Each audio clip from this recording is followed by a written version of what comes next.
Maaari nang mag-apply sa Eastern Visayas ng emergency loan ang mga miyembro at pensyonado ng GSIS. Yan at ipapasa Express Balita ni Gap Villegas.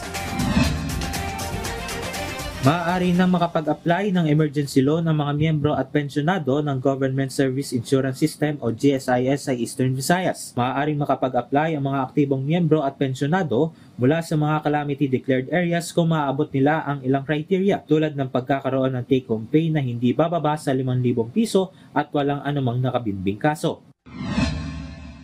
Umabot na sa 24 ang bilang ng mga naiulat na namatay dahil sa masamang panahon. Ayon sa National Disaster Risk Reduction and Management Council, mayroon ring naitalang 13 na sugatan habang 14 ang nananatili pa ring nawawala at ang nasabing bilang ay patuloy pa ring binavalidate.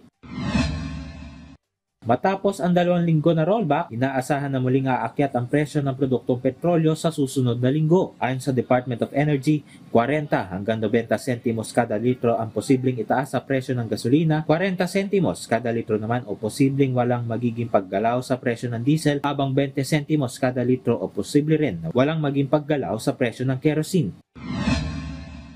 41 licensed POGOs na ang nagpahayag na magtitigil operasyon kasunod ng deklarasyon ni Pangulong Ferdinand R. Marcos Jr. na total ban sa mga POGO. Pagsapit umano ng October 16 ay downgraded na sa tourist visas ang mga foreign POGO workers na may 9G visas at dahil dito ay kinakailangan nilang umalis ng bansa sa loob ng 60 araw kung hindi ay mahaharap ang mga ito sa involuntary repatriation. Gab Villegas para sa Pambansang TV sa Bagong Pilipinas.